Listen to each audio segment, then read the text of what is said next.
sangat seriusnya nih Bun. Iya, Oke, betul. Bunda, Nah, besok akan sidang keberapa di sidangnya NM. Bunda gimana nih? Ada persiapan atau akan datang dan akan membawa siapa? kalau untuk persiapan khusus nggak ada, karena bagaimanapun juga ini kan udah reguler ya, setiap minggu, dan aku sudah lebih kurang 9 kali kehadiran. Ini mungkin 10 kali, karena dari sidang One Prestasi. Jadi ini yang ke-10 kali, jadi menurut aku sesuatu yang aku nggak pernah ada, teman-teman nanti tiba-tiba mana kepikir aja gini nih. Nah kalau ini menurut gue ini adalah sesuatu yang udah rutinitas gue setiap minggu. Kemarin Selasa ke Selasa, sekarang Kamis ke Kamis. Jadi menurut aku besok aku mempersiapkan paling dari jam 6 aku sudah mempersiapkan bangun dan untuk dandan. Biasa aku dandan 2 jam. Untuk mempersiapkan itu, habis itu dari perjalanan rumah aku ke pengadilan itu lebih kurang 1 jam. Gitu. Jadi persiapan aku adalah cantik, aku nggak mau lagi diomongin sama Niki sampai pukul-pukul pikir aku mudaknya ketebelan, nggak mau lagi. Jadi aku pengen Niki melihat aku cantik dari jauh, senyum-senyum udah. Kayak kemarin dia teriakin aku, Kak Tessa udah makan belum? Gitu. Itu menurut gue sesuatu yang bikin membuat harmonis sih menurut aku. Gitu. Jadi aku mau tampil apa adanya supaya Nikita tidak mukul-mukul pipi aku lagi dengan mengatakan aku adalah bedaknya ketebelan. Oke, menarik Bun. Di sidang kemarin kan saksi utama atau saksi pelapor ya itu KJ sendiri. Nah, ini juga sempat jadi perdebatan. Dia menyebutkan dalam tanda kutip ada salah satu skincare yang ternama, ya kan, dan menyebutkan langsung nama tersebut. Nah, Bunda melihatnya gimana, Bun? Oke, ini menurut aku gini nih. Ini kalau kita di persidangan, kalau sebagai saksi, ini setahu aku nih SOP saksi. SOP saksi itu tidak boleh lari dari BAP. Dari isi BAP itu apa sih? BAP itu adalah kronologi kejadian yang kita alami sehingga kita bercerita kepada penyidik, sehingga jadilah BAP. Jadi jangan ada titipan-titipan, pertanyaan titipan, omongan titipan sesuai dengan BAP. Jadi BAP inilah yang akan dipertanggungjawabkan di sidang pengadilan. Kalau kita pelapor, berarti kita saksi pelapor. Kalau lari dari BAP itu berarti tidak menguasai SOP-nya BAP. Karena Nikita Mirzani hafal banget dengan BAP, sampai berapa kali dia bilang, saya nih hafal BAP, saya baca terus ini BAP, saya hafal. Jadi kalau luar dari rule, aduh siap-siap deh kalian akan dihajar sama Nikita. Dan nanti tetap keputusannya ada di hakim. Nah menurut gue gini, apakah di BAP ada nama tersebut yang disebut oleh seorang saksi pelapor? Apakah ini nama baru yang disebut? Jika ini nama baru tidak ada BAP, berarti ini adalah bisikan-bisikan yang untuk menggeret-geret orang di dalam kasus ini. Karena kasus ini viral, kasus ini besar, sehingga ada orang berpikiran, lu kan sebagai saksi, lu bisa menggeret siapa kalau lu nggak suka si A, si B, si C, si D. Secara di BAP dia tidak memasukkan nama tersebut. Berarti dia mengatakan, dan ingat, sumpah. Saksi disumpah dengan agamanya, ya. Sebelum bersaksi sudah disumpah di depan majelis hakim, di depan JPU dan di depan terdakwa dan pengacara terdakwa. Jika lari dari sumpah, hukuman dari Allah ada dan hukuman juga saksi palsu ada, dan itu ada pasalnya dan itu bisa juga dijerat pidana. Itu aku pikir, aku tidak mengetahui apakah ada nama yang disebut oleh DRG, nama baru nih. Diduga adalah inisial aku sebut ya, inisialnya S. Itu disebutkan berapa kali dalam persidangan.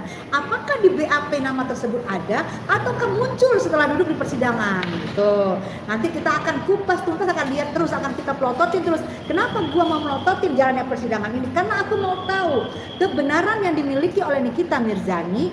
Selama ini kan aku nggak pernah tahu karena aku tidak pernah ada di sampingnya. Aku mantan musuh 6 tahun, jadi aku pengen tahu kebenaran dari Nikita Mirzani. Gitu. Karena aku mendukung Nikita Mirzani dari hati aku. Aku pengen orang yang aku dukung dari hati aku itu adalah orang yang benar. Dan makanya aku yakin saat ini Niki benar, aku pelototin sidangnya. Tapi nama yang bersaksi itu kan Ibu Abu Tasni sudah bilang disumpah oleh Al-Quran.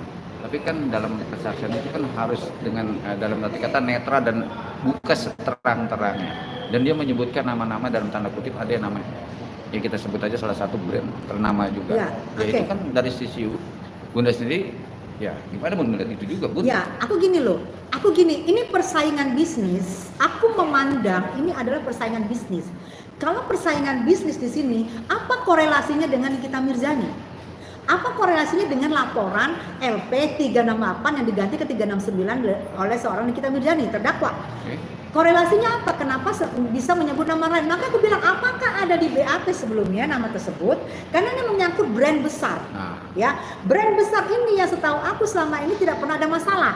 Tidak pernah tercetus ada overclaim, tidak pernah tercetus bahwa brand besar ini adalah sesuatu yang tanda kutip, tidak pernah macam-macam. Apalagi yang aku dengar, kalau salah dengar tolong direvisi. Yang aku dengar bahwa saudari S ini menyumpal mulut Nikita Mirzani dengan 4M. Nah, di sini yang pasti yang namanya saudari S begitu disebut namanya udah pasti meradang. Dan dia meradang, aku melihat pertanyaannya langsung ditujukan kepada saksi. betul. Apa maksudnya 4M ini, Mbak? Siapa yang ini, Mbak? Itu garis besarnya begitu ya, kalian bisa lihat ya di Instagram. Apa ini, Mbak? Maksudnya apa? Secara dokter O sendiri bilang nggak ada gini. Jadi itu yang bikin meradang salah satu owner besar. Ya ini udah beredar sih ya. Bilang aja owner MS Glow. Karena memang sudah beredar beritanya, bukan jadi rahasia lagi. Owner MS Glow, Mbak Sandi menegur langsung, menanyakan langsung kepada saudari pelapor. Itu dia. Nah, itu yang menurut gue, wow, ini akan menjadi ini baru lagi nih, masalah baru lagi, karena orang yang duduk-duduk tenang-tenang, diam-diam dengan produknya benar, dengan dia di konsep jualan, tiba-tiba disenggol, siapapun tidak akan senang. Itu yang sampai dibilang judul-judulnya Sandy turun gunung, karena terusik ketenangannya. Itu menurut gue. Jadi menurut aku ini akan menjadi masalah baru lagi. Bukan masalah dengan si ini aja, nanti akan menjadi masalah baru ke sini lagi. Itu yang menurut gue kasihan sebenarnya gue. Gitu loh. Nggak usah melebar. Sesuaikan aja dengan BAP. Makanya dibilang Nikita kan, siapa yang ngajarin lu RG? Siapa yang ngajarin lu kok lu blank begini? Nah itu menurut gue, saran gue, kalau bisa saksi jangan mendengar banyaknya titipan-titipan dari orang-orang yang tidak ada waktu di BAP. Karena titipan-titipan perkataan, pertanyaan itu nanti akan blank. Yang tidak sesuai di BAP yang Nikita Mirzani komplain. Ini nama saya Nikita Mirzani. Kenapa nama saya nggak sebut-sebut dan sebut-sebut nama lain gitu. Itu yang menurut aku, jika menjadi saksi, ya syarat SOP menjadi saksi. Jangan terima masukan dari manapun yang nanti akan menjadi blank. Lu konsen aja dengan BAP-nya lu. Pun pertanyaan, kalau saksi sudah menjelaskan atau fakta sudah mengatakan inisial yang kita katakan, mengomentari di IG bahwa harus diklarifikasi karena dia merasa tidak melakukan. Terusik. Oke. Bicara terusik, Bunda berpendapat nggak sih kalau bisa dikatakan dugaan ini akan mencemarkan nama baik dia untuk bisa dilaporkan balik? Oke. Ya. Dengan mengutarakan di pengadilan dan itu mata tertuju semua saat itu kepada pengadilan Nikita Mirzani, hampir seluruh rakyat Indonesia matanya tertuju. Sedangkan live-nya aku aja 2 juta lebih mata memandang. Kan ada laporan setelah live. 2 juta mata memandang, baru live-nya aku, gimana live-nya lain. Sehingga itu maksud aku, itu cukup membikin terpanggil dan membikin agak sedikit marahnya dari yang diduga. Aku rasa itu larinya yang seperti kita lihat dari MS Glow. Sehingga dia terusik, karena kalau dia biarkan akan banyak buzzer yang menggoreng. Kalau didiamkan, bahwa yang dikatakan, yang gue dengar sependengaran gue, dikatakan MS Glow menyuap mulutnya MM sebanyak 4M, itu kalau didiamkan akan bertebaran berita kemana-mana. Berarti gini, ada apa dengan MS Glow? Kenapa bisa menyuap MM 4M? Sehingga barangnya nggak direview dan macam-macam oleh omongan netizen. Terbukti juga dengan salah satu buzzer yang sudah menyerang terang-terangan MS Glow. Sehingga diduga MS Glow marah sehingga mencari ibu itu siapa. Tolong kasih tahu saya data-data. Ini jujur aja gue. Mbak Sandy DM gue. Mbak Tessa tolong cari data-datanya. Itu menurut gue adalah Mbak Sandy sudah nggak terima dengan keadaan ini. Yang mana brand dari dia yang tidak pernah bermasalah, tapi disangkut-sangkutkan ke sini. Secara di persidangan itu dia tidak ada sangkut pautnya di laporan itu. Kenapa dibawa-bawa? Itulah yang membuat seperti kata netizen turun gunung. Oke, Bunda kan selama ini mengikuti perkara sampai dia dilaporkan, sampai dia juga menjalankan hukuman dan akhirnya P21 dan akhirnya juga disidang dan akhirnya juga pihak dari pelapor dijadikan saksi, ya kan? Terkejut juga nggak sih menyebutkan nama-nama itu?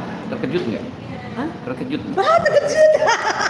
Terkejut kenapa saya? Ya itu nama itu. Walaupun gini ya, saya satu P21-nya memang itu seperti ini omongan saya. Sepertinya P21 itu agak sedikit mepet. Ya kan, begitu mau berakhirnya baru P21 itu kalau pandangan orang awam kayak saya, ibu-ibu rumah tangga yang biasa mencuci, masak, ngepel, membersihkan rumah, membersihkan garasi, cuci mobil kayak saya bingung kok mau berakhir udah P21 aja kan gitu. Tiba-tiba perpindahan dari 368 pasal 368 ke pasal 369 itu juga membuat aku perubahan secara yang ditahan Nikita Mirzani dan Mail ini adalah di pasal 368. Dan begitu masuk ke kejaksaan dirubah menjadi 369. Kalau 368 kan serem, ada pengancaman segala macam ya kan, tapi dirubah ke 369. Itu menurut gue seorang Nikita Mirzani sebenarnya sudah agak merasa terpukul sih di situ. Karena perubahan pasal, walaupun itu sudah mungkin sudah bukan pertama ini terjadi ya, tapi itu cukup membuat down seorang terdakwa. Karena dia merasa gue diancam pasal 368, gue masuk nih. Tiba-tiba begitu mau disidang 369 down dong. Apalagi jika seorang terdakwa tidak mengetahui hukum, bukan lawyer, bukan ahli hukum maksud gue. Kaget dong, down dong. Tapi di sini gue lihat Donnya Nikita Mirzani itu tidak pernah gue temuin selama di persidangan. Malah dia semakin fokus, semakin dia paham. Dan BAP begitu banyak yang dia hafal satu persatu. Hati-hati aja buat para saksi yang lain menghadapi Nikita Mirzani yang otaknya cespleng, pinter. Oke, Bunda menyebut saksi-saksi. Untuk sidang besok aja juga akan ada saksi Dokter Oki, kalau nggak salah Dokti dan Sheila Susaskia dan lain-lain. Oke, dari pihak sebelah nanti akan ada saksi SS dan satu produknya D. Ya kan, itu SA itu menjadi saksi. Dan dari pihak Niki ada nanti Dokter Oki dan juga nanti ada dokter detektif. Nah, itu menurut gue nanti ada juga saksi yang meringankan. Alhamdulillah ya, kita sebut namanya dulu. Nah, itu menurut gue saksi-saksi yang semoga memberi kesaksian dengan benar, dengan sebenar-benarnya. Ingat, kita disumpah dengan kitab suci kita masing-masing ya. Jadi menurut gue berkatalah yang benar, karena nanti ada juga jika kita berkata salah, ada seperti aku bilang dari awal, ada sanksinya. Jadi aku berharap di saksi ada SOP job desk-nya. Jangan dengarkan masukan terutama buat seberang ya. Jangan dengarkan masukan yang kalian lari dari pokok permasalahan LP ini. Karena persidangan ini adalah tempatnya orang mencari keadilan, bukan mencari ketenaran. Ya, ini adalah mencari keadilan. Pihak terdakwa, Mail dan Nikita lagi berjuang untuk memperjuangkan keadilan untuk dirinya. Jadi saya berharap saksi-saksi benar-benar memperhatikan job desk dan SOP-nya. Tapi dengan proses berjalannya persidangan ini, Bunda melihatnya huru hara makin memanas dong. Aku juga bingung deh, di pengadilan udah kayak perang. Ini pengadilan apa sih? Kalau menurut gue, karena gue pikir seperti suasana mencekam, ya kan? Jadi gue bingung, kan pengadilan ini tempat orang mencari keadilan gitu loh. Kenapa dibikin mencekam begitu gitu loh kan? Jadi kayak suasana mau gencatan senjata. Ini pandangan gue, maaf kalau pandangan gue salah. Karena mana juga gue mandang, terserah gue memandangmu walau sekali. Jadi menurut gue bikinlah pengadilan itu tempat yang benar-benar nyaman, tempat benar-benar tenang, karena di situ ada seorang terdakwa dan dua orang terdakwa lagi mempertaruhkan dirinya ke depannya, mencari keadilan tentang nasibnya. Dibikinlah nyaman, dibikinlah santai, janganlah dibikin aduh perang kali gitu kan, serem say. Makanya kenapa aku minggu kemarin aku banyak diam, karena aku tahu ini makanya banyak yang bilang Kak Tessa nggak datang ya, Kak Tessa nggak datang. Sebenarnya saya datang, cuman saya diam karena saya tahu para saksi juga butuh ketenangan, terdakwa juga butuh ketenangan. Jadi kita membantu mereka untuk membutuhkan ketenangan. Yang satu mencari keadilan, yang satu yang satu memberi ini loh, masalah buat dari saya, masalah dari kami, makanya kamu ditahan kan gitu kan. Jadi tolonglah tenang, jangan berisik ya. Atau jangan tenang untuk kebebasan M sendiri ada nggak? Tenang untuk kebebasan diduga NM sendiri ya? Kalau tenang untuk kebebasan NM sendiri, maksudnya apa? Kan banyak Berisik soal juga yang paham. Cuman kan banyak nih rantan atau channel berbicara soal tes akan bebas. Nah Bunda sendiri untuk praktis gimana nih Bun? Saya kan nggak mau membuat judul kata Saya itu. gini, saya berharap dan saya melihat pertandingan kan gara-gara begini-begini gue otak gue ada pertandingan ya kan. Melihat kemarin persidangan, gue yakin Nikita akan menang dan gue yakin Nikita akan bebas. Karena apa? Gue melihat berapa kali Nikita meminta kalian tidak sesuai BAP, dan begitu juga dengan kuasa hukum kan, tidak sesuai dengan BAP, tidak sesuai dengan BAP. Setahu gue kalau tidak sesuai dengan BAP, hakim akan memutuskan, kamu berarti tidak sesuai dengan BAP, berarti kamu menuntutnya gimana nih kan gitu setahu gue ya Pak Hakim. Nah ini kalau nggak tahu gue kasih tau Pak Hakim, tegur gue, setahu gue begitu. Jadi gue yakin kalau lihat kemarin Niki bakalan bebas dan Mail secepatnya. Jangan lupa mau berakhir masa penahanan Niki lebih kurang 40 harian lagi ya. Jika sidang tidak selesai dalam 40 harian, Nikita bebas tapi tetap bersidang walaupun dia bebas, dan bersidang dari rumah akan lebih cespeng lagi pikirannya karena dekat sama anak-anak. Tapi kan pendapat para masyarakat atau pendapat analisa hukum kalau sudah masuk 4M Bun gimana mau bebas? Saya tidak peduli dengan analisa ini analisa saya. Iya. Kan yang ditanya saya. Iya. Kalau saya yakin dia bebas. Kalau 4M sudah biasa itu terima endorse, namanya artis. Oke. Sudah biasa terima duit ya. Kayak gini loh, artis itu apapun dia lakukan pasti duit karena memang dia artis ini menerima duit karena untuk pembayarannya. Jadi riskan nih. Baru kali ini dia ada artis nih kena TPPU dan pasal pemerasan. Jadi menurut gue artis itu riskan dengan pasal ini. Jadi jangan sampai lolos Nikita Mirzani bisa terkena TPPU atau pemerasan karena bisa berlaku juga buat artis lainnya. Gue khawatirnya di situ. Jadi intinya saksi yang menyebutkan salah satu merek terbesar harus ada bukti ya, jangan membuat alibi kesaksian yang tidak benar ya Bu ya. Nah kemarin gue lihat kasus pemerasan, kasus cuci uang, kenapa tidak digaungkan? Yang digaungkan aku dengar katanya masalah pribadi, kan ditanya bolak-balik sama kuasa hukum. Ini masalahnya apa? Pribadi, saya dibilang abu-abu, saya dibilang begen, saya dibilang ini, bilang Terus pasal 369-nya yang tadi 368, 369 mana ya? Tolong kasih paham gue dong, siapa tahu gue nggak paham. Itu aja. Karena gue nggak paham 369 atau 368, lebih keras lagi 368, agak lembut 369, habis itu pencucian uang, mana dong? Kasih paham kita dong. Masa warna itu kan pelajaran kita SD, warna abu-abu, dempul itu kan bengkel mobil, kok ada peras-peras sama cuci-cuci. Oke. Oke, thank you. Nikita Mirzani bebas menang, bismillahirrahmanirrahim.